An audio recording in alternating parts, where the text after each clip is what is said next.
Everybody, what's happening? It is Brent Axe here, and we are live on the Syracuse Orange Football Facebook page. Here, thanks to our friends at Krause Health, as the 2019 season is over for the Syracuse Football Orange, and it took until the very last play of the season, as it turned out, to have a signature moment and a signature win for the Orange. So Syracuse defeats Wake Forest in overtime, the rare 9-point win, but that's how it turned out for the Orange, 39-30. The final score at the Carrier Dome. So Syracuse will finish the season at 5-7. It was a messy game for the Orange. 12 penalties, a back-and-forth quarterback situation, a questionable timeout taken by Dino Babers before the end of regulation. It was a messy game, to say the least, with, I think, a total of 8 turnovers on the day, teams going back and forth that way, but it was all wiped away by one play. Trill Williams, in overtime, strips the ball from a Wake Forest wide receiver, Kendall Hinton, and runs 94 yards the other way and scores a touchdown. Now, Syracuse had already kicked a field goal to make it 33-30, so this was Wake Forest's turn with the ball in overtime. As we know, those college football rules, the back-and-forth possessions until somebody wins. And boy, did Syracuse win. Trill Williams, we'll call it the Trill Thrill, to end the 2019 season. So a lot to discuss there. You guys get in the comments and do your thing. And it's not just a football game to wrap up. It is a football season to wrap up, and a thrilling way to end it. But still, a lot of questions on the mind of Syracuse football fans about what changes could be in store for Syracuse in a lot of departments. Will there be further coaching changes? Will there be philosophy changes? Will they change up? Certainly with a new defensive coordinator, if Steve Stannard does not get the job on a full-time basis. Will they change their overall defensive philosophy? Recruiting comes into full focus here. The early signing period is just a couple short weeks away. Wednesday the 18th is that first early signing day, and then the second Wednesday in February is the official and still kind of the real signing day, although that early signing day has taken on a lot more significance since it came into place the past couple of years. Clayton Welch starts off the game for Syracuse, and, there was some question about Tommy DeVito's status in this football game, given that he left last week's game. He was taken out on 4th and 9. And as it turns out, it's reported right before kickoff that during the week of practice, DeVito had his foot stepped on by an offensive lineman. And you could see when DeVito did get in the football game, he clearly was hobbling out there, could not run at full speed. And this is somebody that we had seen kind of develop that ability to take off and run this season. So Welch gets the start, and you really got to wonder if Clayton Welch couldn't have pushed Tommy DeVito more during the regular season. Finishes this game 21 of 36. He did throw a couple interceptions, 2 touchdowns, 234 yards on the day. DeVito did play, was just 2 of 3 passing the football for 27 yards, did take off and run a few times as well. So DeVito and Welch went back and forth in this one because Welch took a shot as well from a Wake Forest player that kind of knocked the wind out of him. He was a little banged up as well. So the quarterback shuffle was going on. It kind of reminds me of that Grandpa Simpson gif where he kind of walks in and walks out of the restaurant immediately. But I'll tell you what, no matter who was thrown to Tristan Jackson, he has a big day, becomes the 6th Syracuse receiver in history with a 1,000-yard season. Individually, 10 catches, 111 yards today, and a touchdown, including a big 26-yard catch, and became a real target for both quarterbacks really, but Clayton Welch in particular. Taj Harris, a 7-catch, 70-yard day. He had one 18-yard gain in the first half. He fought off pretty much the entire Wake Forest football team. A great play for him. Luke Benson had a 29-yard touchdown catch. Mo Neal, a couple out of the backfield. And the senior Mo Neal, he had really come on strong in the last few games for the Orange, and he finishes strong. 20 carries, 98 yards on the day, and a touchdown on senior day, a 13-yard run for him. Jarvian Howard bowling over the Wake Forest defense for 13 carries, 51 yards. Welch took off and ran 9 times for 19 yards. And on the running back front, not a big surprise, but it did become official today that Dino Babers redshirted Jawar Jordan, preserved his redshirt season. He had played in 4 games. This would have been the 5th, and therefore he could not redshirt if he played in this one. And I think Syracuse felt comfortable that they could win this one without him, and as it turned out, they did. So those are some individual stats. Looking at the team stat department, Syracuse committed a lot of bad penalties in this game. There were a few questionable calls from the officials, no doubt about it, but a lot of procedure calls. And let's not forget, lost in this madness was Nykeem Johnson at the end of the football game, gets a kickoff. It's a tie football game. Syracuse is trying to drive up the field, and he shoves a referee. I mean, that's kind of lost in the mix here, but you cannot lose your cool like that. There have been some helmet-to-helmet contact on that play. Should have absolutely been called, but refs miss calls. It's part of the game, and you can't argue with a ref, let alone he literally shoved him. So not good there. Just added to a string of undisciplined penalties for Syracuse in this football game and really all season long. So they finished with 12 penalties for 122 yards. Wake Forest just 7 for 61 in that department. So all told, Syracuse ran 83 plays for 441 yards. Wake 100 plays for 572 yards in this game. Syracuse gave up 421 receiving yards the last drive where Wake Forest tied the football game. They went right up the field with ease. Sam Hartman, the backup quarterback for Wake Forest, came in for Jamie Newman, who had been having a terrific season for Wake Forest, but had been banged up throughout the year, hurt his knee in this football game and had to leave for Hartman, who was pretty impressive in a backup role for Wake Forest. The Deacons had 32 first downs to Syracuse's 25. Both teams ran the ball 44 times. 151 rushing yards for Wake, 180 for Syracuse, and Wake had really struggled to run the football initially, but Cade Carney really got it going, and that running game got going for Wake, and as we mentioned, Syracuse ran the ball well all day, averaging 4.1 yards per carry, so wild game, to say the least, and this is what football is all about, moments, and taking advantage of those moments, and, Syracuse just didn't have that in 2019. They didn't have that signature moment. They didn't have something that they could grasp onto and say, yeah, we fell well short of expectation. The season was nowhere near what we thought it would be, because no matter how this game turned out, you're either 6 victories short, of last season when you went 10-3 if you're Syracuse, or 5 in the case of winning as they did today. That is well short of expectation. It's well short of where they want to be. Dino Babers mentioned it in his post-game press conference that, and he says this all the time, but referenced it to this team overall, that you want to be consistently good, not occasionally great. They want to consistently have winning programs. From the start of the season to the end, offensive line was an issue. I thought the offensive line made huge gains towards the end of the season, moving Vettorello to center, putting Aaron Service at left tackle. Matthew Bergeron came on and was terrific in that role.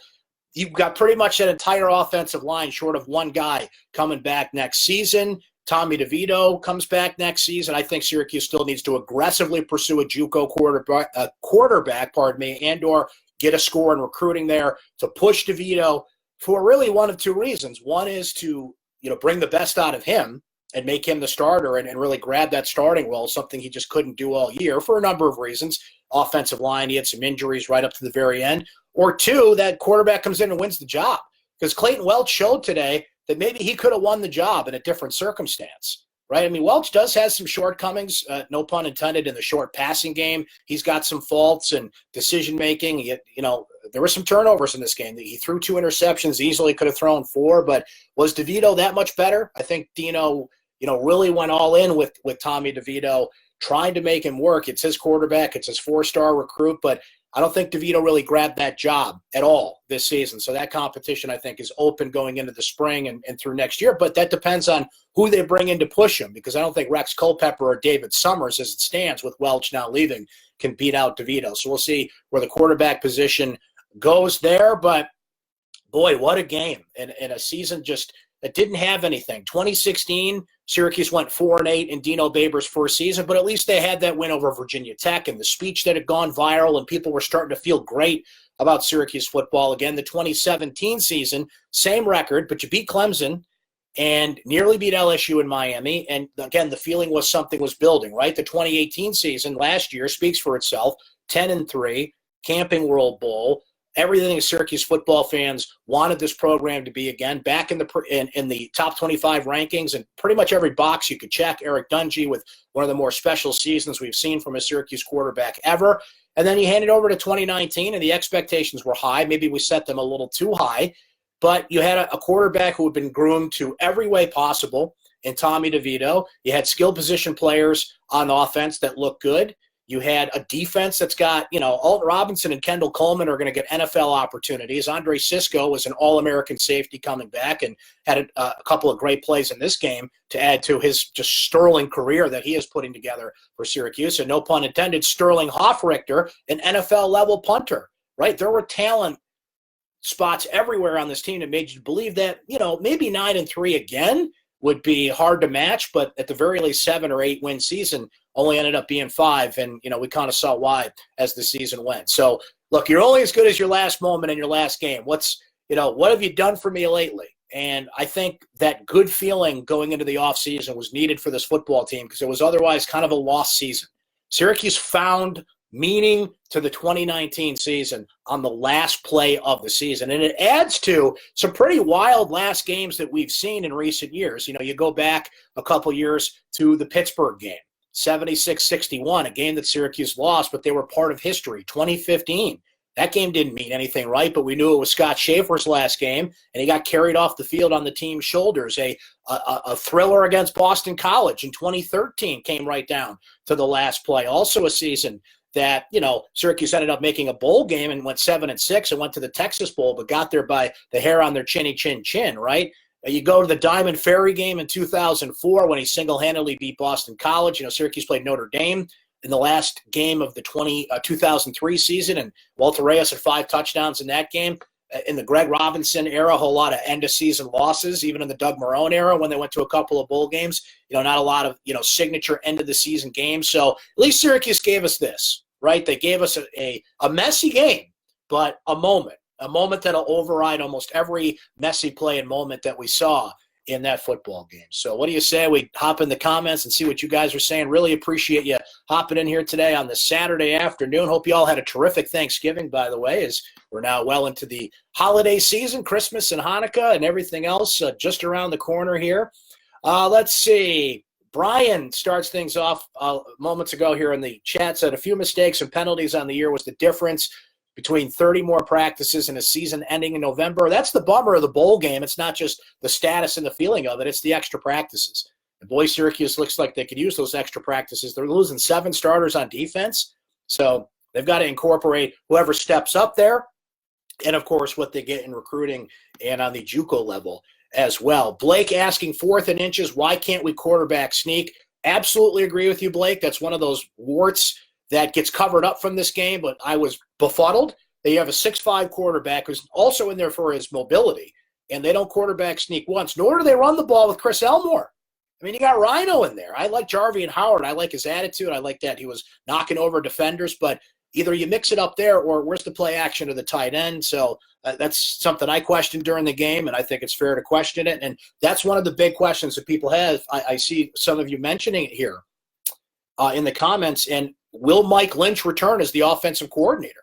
Dino Babers is a pretty loyal guy. He's been with Dino the whole way here, and you've got a lot of returning players on offense next year, from DeVito to Tristan Jackson to Tosh Harris, a number of young receivers, Benson, Hackett, most of that offensive line. So maybe you don't want to rock the boat too much, but it's calls like the one we just mentioned on top of many others that have people at least asking the question if that's a possibility. My man Daryl in here saying, Brent, very simple, great win. Scott noting the bad clock management with 50 seconds left. Yeah, that timeout absolutely befuddled me. I don't know why you would do that. Wake Forest was going to call timeout anyway. Let them burn their timeout. Keep yours in your back pocket. Dino's time management, not only this week, but last week and a few times this season, has you really scratching your head. So, again, one of those mistakes that you just got to shove under the rug and you hope the neighbors don't see when they're coming to visit. But it's one that fans were going to remember. There were definitely some calls. There were some big head scratchers in this game, and that was one of them. I think Torrance says it pretty simple, right? At least 5 and 7 is better than 4 and 8.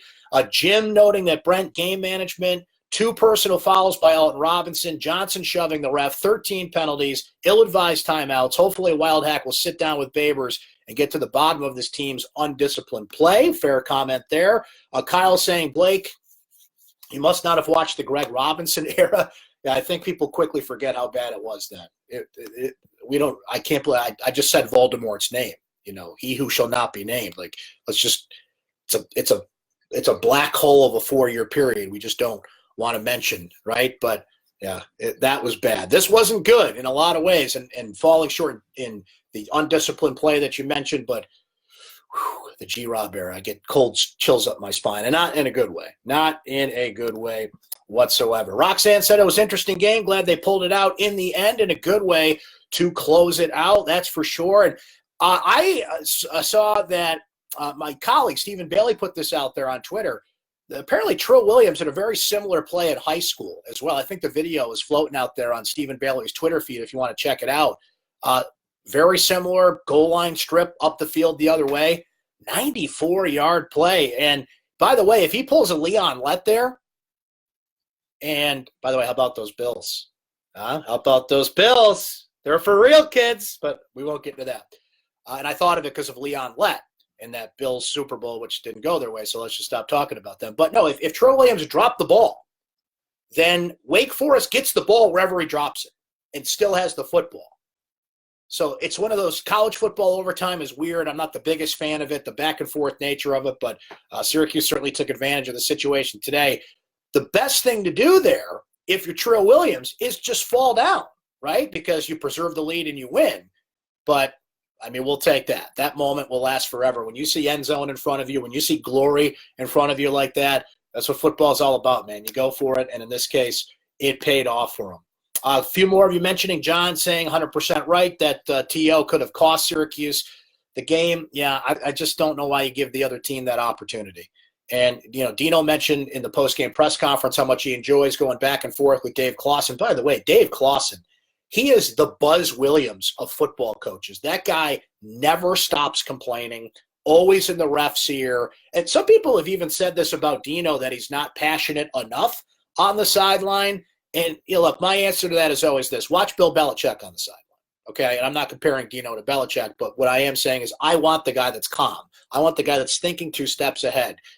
People appreciate passion, and they appreciate a guy that will stand up for his players, and Dino would certainly do that. It's not to say Dino doesn't get passionate at times, but I don't need a yeller and a screamer. I need a thinker on the field. I want the guy that's plotting out the next move there. So I don't get quite as much upset about that as others do. But, boy, Dave Clawson, man, it's like Buzz Williams. He's always on the court. I hate when Syracuse plays Virginia Tech now because the guy, you know, first of all, he's like a male stripper because he's shedding clothes as the game goes because he keeps sweating the whole time. And then he's on the court. And they never call the technical foul. Oh, college basketball season's coming. I just can't wait for that. But at the end, Clawson's got more to complain about because not only does Wake lose this game, they're out of the Orange Bowl bid now, and they had a lot of injuries. They lost Jamie Newman. Carney was out for a while. It seemed like every other play, somebody was down for Wake. They had 2. Sage Surratt went down a couple weeks ago, who's a terrific wide receiver, one of the best receivers in the ACC. They had a running back missing from today, so it really caught up to them, but they still managed to give Syracuse a heck of a push. But, you know, it's now the anti-Syracuse of last year. Syracuse sealed the deal, got the big bowl game that they were looking for, and got that opportunity for a 10th win. Wake Forest still going to go to a nice bowl game and still had a great season by their standards of finishing the regular season at 8-4, but they didn't seal the deal. No Orange Bowl for them. Good luck to the Orange Bowl committee, by the way, who's going to pick the team. I don't anticipate Clemson to stumble down the stretch here, but short of Clemson stumbling, the Orange Bowl is to take the second best team, the second highest rated team in the ACC. And at this point, who the heck is that going to be? Because Virginia could, and more than likely will lose to Clemson in the ACC championship game, and then we just kind of go from there. So good luck with that, kids. Williams saying, let's see how the season ticket renewals are for 2020. Love when Syracuse offers the $10 tickets when us loyal ticket holders pay more. Now, I do know the $99 season ticket's gone. The $125 season ticket is now the lowest season ticket for Syracuse. 9,000 extra seats last year compared to 2017. You brought it up, the renewal rate. Let's see what that renewal rate is for 2020. Did this last play put a little jolt into the fan base, and they'll say, I'll ride it out with you for another season. A lot of Clemson fans bought season tickets this year as well. I don't have really a number on that, but it's pretty noteworthy. I would put it probably estimated somewhere around 1,000. So you're going to see a dip there because Clemson does not come to the Dome next year, of course. Kyle says, I think trying to get our recruiting rankings in the ACC and NCAA up. I know it's not easy to get kids to come to the snowy state of New York, but in the end, having the 30th recruiting class is better than the 60th. Syracuse currently 10th in the ACC in the 247 sports rankings nationally. Last I looked, they were somewhere, I believe, in the mid-60s. As you noted there, Kyle, you got to get some big plays in recruiting. And, you know, Tommy DeVito was a 4-star, and every box you wanted to check, Elite 11 guy, 4-star, regional player, got him in that 6-hour window of players that you want to keep home. And while he's had his moments, for the most part, he had kind of an incomplete season due to the offensive line struggles, his struggles, and injury. So recruiting's not everything, but you'd rather, go down with as you put it, a 30th ranked class than a 60th at this point. Jim is right. That's right. Buzz is no longer at Virginia Tech. He's at Texas A&M. Oh, thank goodness for that. I totally forgot about that. I don't have to deal with him anymore. Thank you for reminding me of that, Jim, because I can't do it. I can't do it.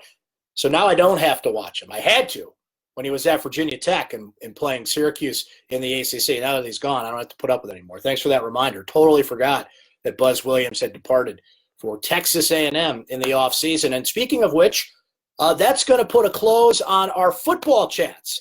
So let me take this opportunity to say thank you. We had just an awesome experience doing football chats this year. I know it wasn't the season that a lot of you were looking for, but I see a lot of the same names here week in and week out. I can't tell you how much I appreciate you guys making the time to do that, always asking when the chat's going to be, and you guys have reached out to me in other ways. I'm on Twitter and email and all that stuff, and you read the recaps, and I can't tell you how much I appreciate you guys coming by game after game this season. But, hey, we're doing this for basketball too. Now, we don't do it every game in basketball for non-conference play. I can tell you that we will be on Tuesday night after Syracuse takes on Iowa. And, boy, the Syracuse basketball team has people really worried after that loss to Penn State. And is this a team that's really going to struggle before they find themselves?